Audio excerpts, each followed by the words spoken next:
자, 물질의 전기적 성질을 정리해 보도록 하자. 원자는 원자 핵과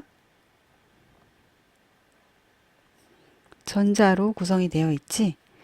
이 원자 핵과 전자 사이의 전기력에 의해서 이 전자는 속박되어 있어.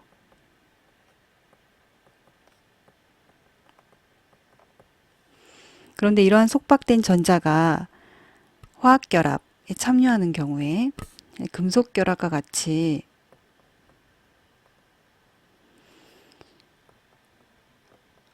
원자 간의 상호작용에 의해서 원자로부터 이 전자가 떨어져 나오게 되지. 이러한 전자는 물질 내에서 자유롭게 이동할 수가 있는 거야. 그래서 이러한 전자를 자유전자라고 얘기를 해. 자, 자유전자는 음전하를 띠고 있기 때문에 물질의 전기적 성질에 영향을 주게 되는 거야. 자, 그럼 이러한 전기적 성질에 따른 물질의 구분을 볼 때 자유전자의 이동이 있는지를 살펴보면 되는 거야. 자, 도체 자유전자가 많아서 전류가 잘 흐르는 물질이야. 즉 전기 전도성이 높은 물질이지. 부도체는 자유전자가 거의 없어서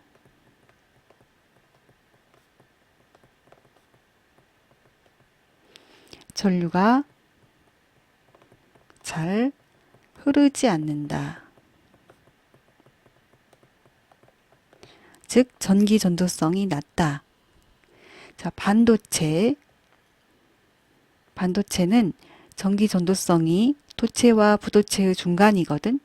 이 반도체는 특정 조건에서 자유전자가 생겨서 전류가 흐르는 물질이야. 그럼 여기에서 말하는 이 특정 조건이 무엇일까? 약간의 불순물을 첨가를 한다거나 에너지를 가한다거나 또는 온도와 압력을 변화시키는 거야. 이러한 조건에서 자유전자가 생겨서 전류가 흐르면 그것을 반도체라고 얘기를 해줘. 자, 각 물질의 예를 살펴보도록 하자. 도체는 전기가 잘 통하는 물질이지. 철, 구리, 금, 음과 같은 금속이고, 부도체는 고무, 유리, 나무, 이러한 물질이지. 자, 반도체는 교소, 저마늄, 이렇게 정리를 해보도록 하자. 반도체를 보자. 순수 반도체는 불순물이 첨가되지 않은 반도체야. 원자가 전자가 4개인 원소로만 이루어져 있거든. 교소.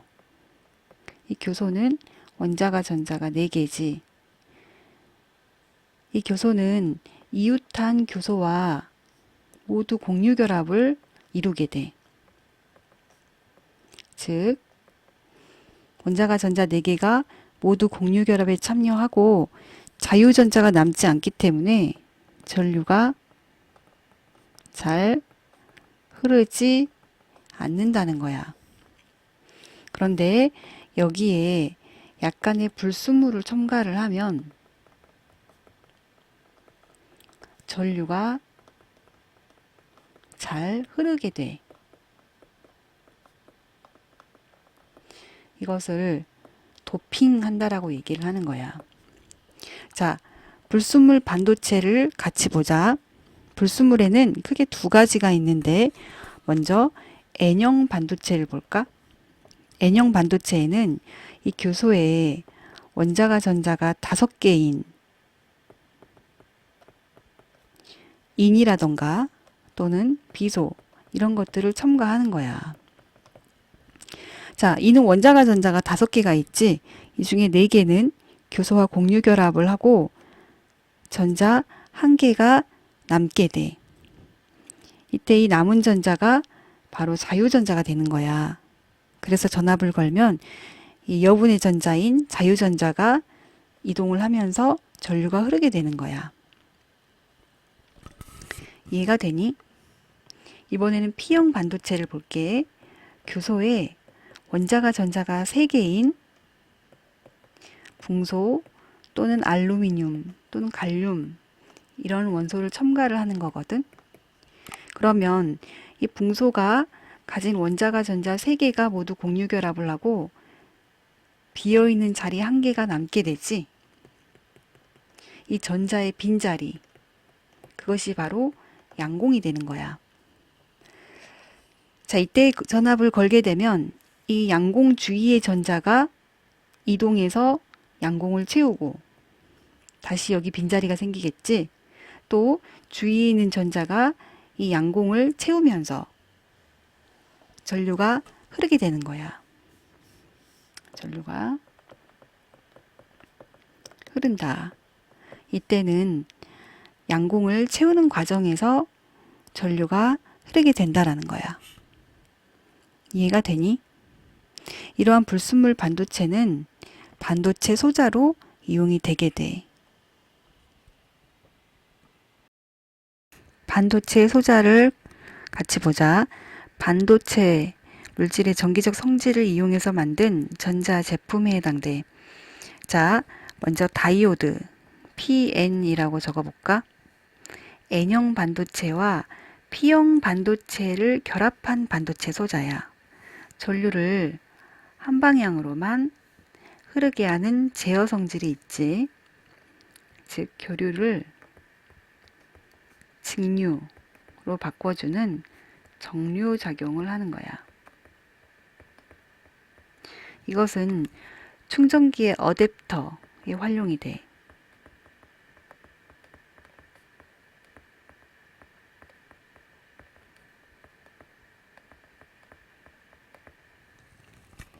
두 번째, 발광 다이오드, 빛을 내는 다이오드, LED가 있지. 이것은 원자가 전자가 3개 또는 5개인 원소를 결합해서 만든 반도체이거든. 즉, 갈륨, 비소, 인, 질소 등을 이용해서 만들어서 이때 첨가하는 원소에 따라 방출하는 빛의 색이 달라져서 빛의 삼원색을 구현할 수 있거든. 그러면 이것으로 백색 LED를 만들어서 조명 장치에 이용할 수 있게 되는 거지. 각종 영상 표시 장치나 조명 장치에 활용이 된다라는 거야. 자, 세 번째, OLED. 자, 이건 유기 발광 다이오드야. 물질 자체에서 빛을 내는 발광 다이오드로 얇고 가벼운 특성이 있어서 휘어지는 디스플레이에 이용이 돼. 자, 그 다음에 트랜지스터인데 이 트랜지스터는 N형과 P형을 복합적으로 결합을 했거든. NPN 또는 PNP 이렇게 결합을 하는 거야. 이 트랜지스터는 약한 전류와 전압을 크게 하는 증폭작용, 그리고 전류의 흐름을 조절하는 스위치 작용을 하고 크기와 소비 전력이 매우 작아서 대부분의 전자기기에 이용이 되는 거야. 이것은 전자제품의 성능을 향상시키고 또 소형화 하는데 활용될 수 있다라는 거야. 자, 마지막으로 집적 회로, 이걸 IC라고 하거든. 이 집적 회로에 대해서 알아보면 다양한 반도체 소자의 회로를 하나의 기판 위에, 즉 하나의 칩으로 작게 정밀하게 만든 반도체 소자, 반도체 칩이라는 거야. 그래서 이 회로 사이의 거리가 짧아서 신호를 빠르게 전달할 수가 있어. 그래서 이것은 데이터를 처리하거나 또는 저장하는 그런 디지털 기기에 사용이 된다라는 거야. 자, 이렇게 우리가 5가지를 정리를 해봤는데 여기에서 하나를 더 정리해 보도록 할게. 자, 다이오드는 P형과 N형을 접합해서 만든다고 했지. 이때 이 다이오드는 전류를 한 방향으로만 제어하게 되잖아. 그럼 이렇게 전구를 연결을 해서 이걸 전지를 이렇게 연결을 해줄 때 이 P형, 다이오드의 입구, 이 P형을 전지의 플러스 극과 연결을 해줘야 돼. 그리고 N형은 즉 다이오드의 출구에는 전지의 마이너스 극을 연결을 해야만 전류가 흐른다라는 거야. 만약 이 건전지를 반대 방향으로 돌리게 되면 전류가 흐르지 않아. 이것까지 너희가 잘 정리해 주길 바랄게. 집적 회로 IC는 다양한 반도체 소자의 회로를 하나의 칩으로 작게 만든 것을 말하지. 자, 이 집적 회로의 종류 2가지, 시스템 반도체와 메모리 반도체를 보자. 시스템 반도체는 두뇌 역할을 하는 거야. 즉 데이터를 처리하고 판단하고 계산하는 거라면 메모리 반도체는 참고 역할을 하는 거야. 데이터를 저장하고 기억하는 거야. 자, 시스템 반도체를 먼저 정리해 보도록 하자. MPU, 이것은 마이크로 프로세서. 과거 여러 부품으로 구성되던 이 CPU, 중앙 처리 장치의 기능을 하나의 집적 회로 칩 안에 구현한 것으로 이 칩 안에 제어 장치, 연산 장치, 레지스터가 모두 집적되어 있는 거야. 주로 컴퓨터의 두뇌 역할을 하게 되는 거지. 자, AP, 앱. 이것은 스마트폰의 두뇌 역할을 하게 되는 거고, 자, GPU. 이것은 그래픽 프로세싱 유닛이야. 그치? 그리고 MCU. 자, MCU. 이것은 마이크로 컨트롤러.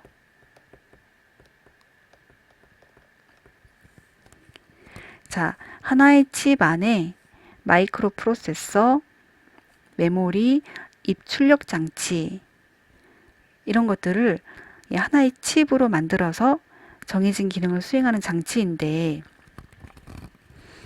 자, 가전제품이나 자동차 부품에서 특정 기능을 제어하는 그런 장치로 소형 제어 칩에 해당되는 거야. 그 다음에 AI 반도체, NPU 이런 것들이 바로 시스템 반도체에 해당이 돼. 자, 메모리 반도체를 살펴볼까? 메모리 반도체는 2가지로 나누어 볼 수 있는데, DRAM, 이것은 휘발성 메모리에 속하고, 낸드 플래시, 이것은 비휘발성 메모리로, 낸드 플래시에는 USB 메모리나 SSD가 들어가 있지. 자, 여기까지 집적 회로를 잘 정리해 보도록 하자. 자, 물체의 전기적 성질, 어떻게 활용되는지 같이 살펴보도록 하자. 장갑을 끼고 스마트폰을 조작할 수 있는 것은 이 장갑을 짤 때 전도성 C를 사용하기 때문에 그런 거지. 자, 도체를 보자. 도체는 전기 전도도가 매우 큰 물질이야. 그래서 전기 부품이나 전기 장치를 연결하는 소재로 활용이 되는 거야. 구리는 전기 전도도가 크고 가격이 저렴해서 전선에 널리 이용이 되고, 금은 부식이 적고 얇게 가공하기가 쉬워서 고성능 마이크로 프로세서에 이용이 되는 거야. 부도체를 봐볼까? 전기 전도도가 매우 작은 물질이었지. 그래서 전기 절연 소재에 활용이 돼. 고무는 습기와 화학물질에 대해서 우수하고 유연성이 있어. 따라서 전선의 외피에 이용이 되고, 유리는 투명도가 높지. 그래서 디스플레이, 센서 등의 보호막으로 이용이 되고, 자, 세라믹은 고온을 견딜 수 있어서 고전압 전기 분야의 절연체로 이용이 되는 거야. 자, 이번에는 반도체를 볼까? 자, 반도체는 조건에 따라서 전기 전도도가 달라지는 다양한 반도체 소자로 활용이 되지. 그래서 온도, 습도, 압력, 가스, 자외선 등을 감지하는 각종 센서, 그리고 자율주행 장치, 태양광 발전 장치, 인공지능 장치 등 첨단 기술의 핵심 소재로 이용이 된다라는 거야.